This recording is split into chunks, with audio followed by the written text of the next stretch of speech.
Hi, it's Danny here with another EdTech video. In this video I want to take another look at Scratch, and in particular I want to take a look at the pen tool. So by the end of this video you'll be able to make some really cool spirograph type effects like this, just using some simple commands, a repeat block or two, and the pen tool. Here's how to do it. I'm in Scratch. First thing I'm going to do is get rid of Scratch Cat, and I'm just going to replace him with somebody else.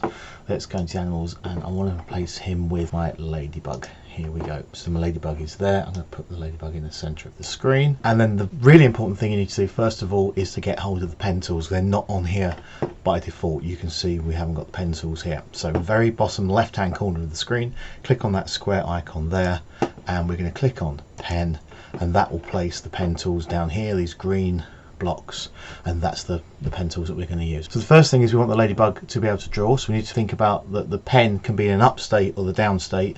Up, it won't be writing; down on the paper it will be. So the first thing we need to do is have our pen down at the start when you're moving, then it will leave a trail on the screen.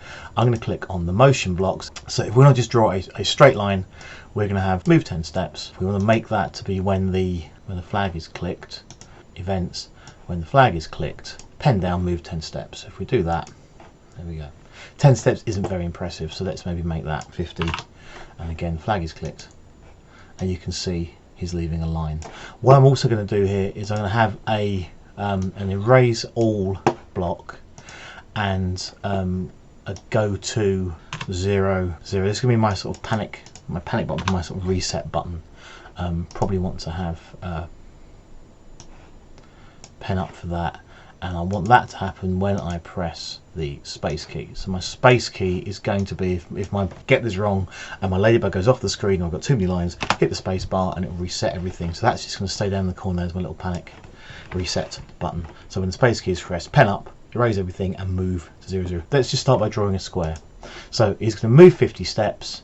He's going to turn 90 degrees. And what we could do first of all would be to sort of duplicate that. So we've got 1, 2, 3, 4 lots of that. So if I click on the flag, he draws a square. There's a simpler way of doing that. We don't need all those steps. What we do need to use is a control loop. So I can do 4 lots of move 50 steps. Actually, let's make that 100 steps for now. That's slightly better. When the flag is clicked, pen down, 4 lots of that, click the flag, and he draws my square for me. There we go. What you could do with the children if you're doing this as part of a lesson is experiment with different numbers of repeats and different angles to draw different kinds of shapes. If we wanted to draw a pentagon, we'd want to do 5 lots of 72 degree, and then we can see he's drawing a pentagon like that. If we wanted him to draw a hexagon, it might be 6 lots of 60 degree, and so on. So you can experiment with different angles, different numbers of repeats to see what kind of shapes you get. What you can then do then, if I want this to be a spirograph, I want this to be repeated lots of a shape, is to, if I take that out of there for the minute, I need to repeat my square inside there. Now I don't want 10 lots of it. Let's say we want 36 lots of the square. It's going to do a square, but after it's drawn one square, I want it to turn just very slightly. So I'm going to get it to turn there. So if you can see, it's going to repeat 6 lots of that and then turn 15 degrees.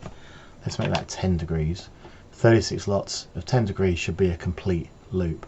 And then one final thing I want to do with the pen tool is we can play around with the colours. I can set the pen colour to any colour I want. I can set the pen colour to a number.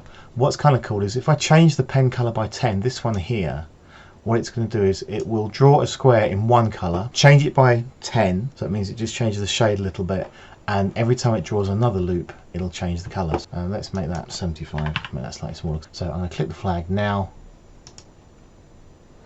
and you can see it's going to be drawing round and round and round and round and round and round and round and round, and hopefully come back to the centre. There we go. So again, you can experiment with different numbers in here, with different angles here, try and explore to see what happens when you change those variables, see what different patterns you can produce, and could you repeats and so on. There's loads of things you can do once you get the basics. The pen tools are all here. You can change the pen size and set the pen size as well. I'm keeping it thin for this one, but if you wanted to have it as a thicker line, obviously you can play with those. So that's the pen tool. Very brief introduction. Have a play with different settings and see what you can do, see what you like. Don't forget to check out the previous Scratch videos, which look at how you might move characters on the screen, and I'll do some more Scratch videos soon, so do check back to find those very shortly. Thanks again for your time. See you again soon. Cheers, bye.